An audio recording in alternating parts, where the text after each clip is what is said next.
Hello guys, and welcome back to another Bukkit Plugin tutorial. Today I'm going to show you how to save items to a file. As a matter of fact, the whole player's inventory. So let's get right into it. So I've made a command here that's going to run whenever we want to save or load the player's inventory. So to do this, I'm going to have a link down in the description that's going to bring you to this page. You will find a link to all these methods that are used for converting item stacks to base 64 and back. So I'm going to go ahead and paste these right here, and we're going to have a lot of importing to do. Now if you don't know what base 64 is, basically it's computer language. That's what you're storing your items in, is computer language. And it makes it really nice because we don't have to go and make a custom way to serialize this. Like the usual way that people do it is really weird. They'll save it like a normal configuration file, so they use different keys to save different information, and it just gets to be a lot in the end when you can really just save it as bytecode and it takes up a lot less space. So I'm gonna go ahead here and import all these different variables, and right there when I did that, yeah, this is what I mean here. So there's two different imports for this. You always want to do the Bukkit one, because that is what this method is using, is the Bukkit imports. Alright, so now that we've done all that, we can go ahead and start. So we want to save the player's inventory, their entire inventory, to a file. So what we can do here is actually very easy. As I said before, everything is done for us. So all we have to do is use these methods. But now you may be asking yourself, which methods do we use? Alright, well, let's take a look here and see what all these methods do. It's actually self-explanatory if you just read the name of the method. So this takes a player's inventory and converts it into base 64, which is the computer language I was talking about. This takes an item stack array and converts it to base 64. This one just turns an inventory to base 64. And then this one converts into an inventory from base 64.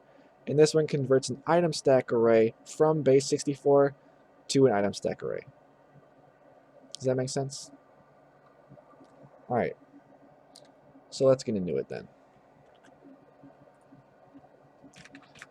Now if you don't know how to save things to a file, I will leave a card on the screen right now and also a link in the description taking you to a file configuration tutorial. Anyways, I'm just going to use the basic config.yml made from Bukkit. So I'm going to go ahead and create that here really quick. Config.yml, now I can use it.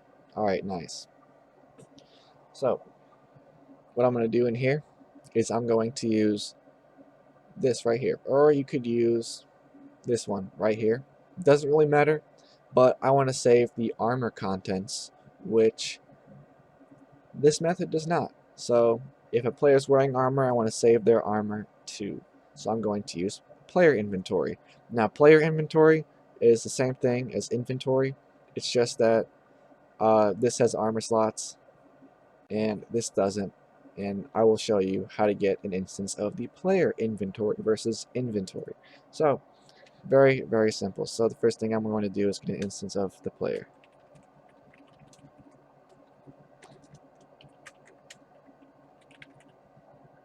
Alright, so now that we have that, we can make a variable for the player inventory, and we can just name this inventory, and we're going to get their inventory, and that's it. That's all you had to do.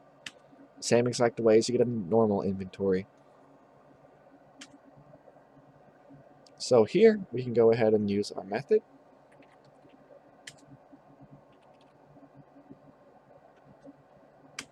And there we go. Now we have the player's inventory in base 64, and we need to save this to a string.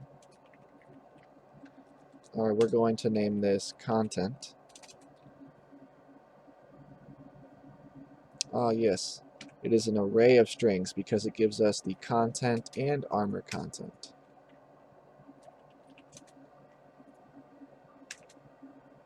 Alright, so now we have the content. Now we need to save this to a file. So I can go ahead and make a variable for our configuration file.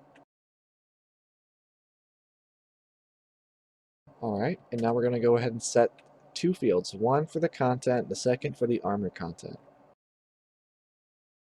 And as you can see down here, the first string in the array list is the content, the second is the armor content. So we can go ahead, and there we go. And then we can go ahead and save our configuration. And there we go. Now when we're loading it, we just use this method right here. Now we're going to use this method so we can get an array of item stacks returned. So we need to make an array of item stacks, and we're just going to name this items, and we're going to use from base64, and we're going to get the content from our configuration. Go ahead and pass that in right there. We need to surround that with a try catch. Ah, wrong method. I was wondering what was wrong. This is the one we want to use. Alrighty. And then under this, we can go ahead and set the player's inventory to these items. The way we do this is doing player.getInventory.setContents, and we can set this to an array of items, which is why I chose to get it returned in this form. So that's all we had to do for that. Now you can go ahead and set the armor contents too, but I'm not going to do that because it's the same exact thing.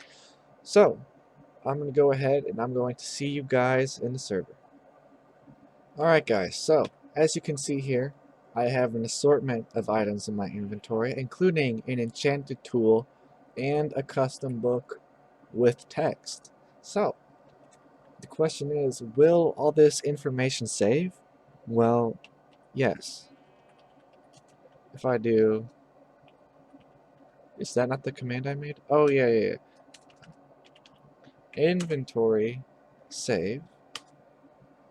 I didn't add a message, but I can go ahead and delete all these items, do /inventory load, and I get them all right back, just like that. And actually, I got the armor back too, which is strange because I didn't set the armor contents, so I don't know, you'll have to do your own testing with that, but I just now figured this out. But as you can see, the book is the exact same, and let me show you guys what bytecode looks like in case you were interested. This is what it looks like, and you can see here we have the content, and if we scroll down some, you can see we have the armor content.